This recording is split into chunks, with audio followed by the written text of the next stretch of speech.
A Portrait of the Artist as a Young Man, by James Joyce. Recording by Peter Bobbe. Chapter 1, Part 1.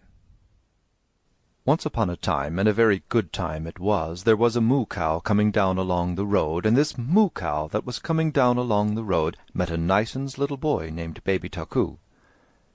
His father told him that story. His father looked at him through a glass. He had a hairy face. He was Baby Tuckoo. The moo-cow came down the road where Betty Byrne lived.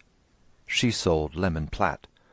"Oh, the wild rose blossoms on the little green place."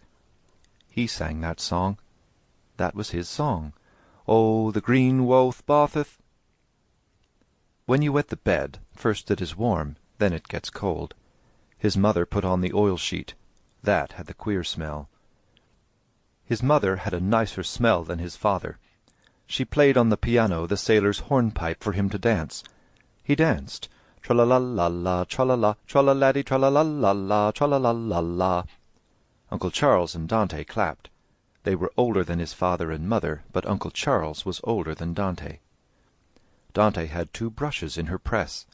The brush with the maroon velvet back was for Michael Davitt, and the brush with the green velvet back was for Parnell. Dante gave him a cachou every time he brought her a piece of tissue paper. The Vances lived in number 7. They had a different father and mother. They were Eileen's father and mother. When they were grown up, he was going to marry Eileen. He hid under the table. His mother said, "Oh, Stephen will apologize." Dante said, "Oh, if not, the eagles will come and pull out his eyes.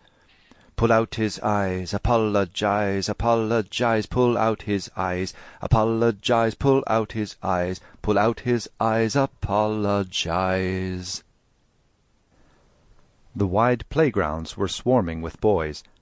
All were shouting, and the prefects urged them on with strong cries. The evening air was pale and chilly, and after every charge and thud of the footballers the greasy leather orb flew like a heavy bird through the grey light. He kept on the fringe of his line, out of sight of his prefect, out of the reach of the rude feet, feigning to run now and then. He felt his body small and weak amid the throng of players, and his eyes were weak and watery. Rody Kickham was not like that. He would be captain of the 3rd line, all the fellows said. Rody Kickham was a decent fellow, but Nasty Roach was a stink. Rody Kickham had Greaves in his number, and a hamper in the refectory. Nasty Roach had big hands. He called the Friday pudding dog in the blanket. And one day— Sample complete. Ready to continue?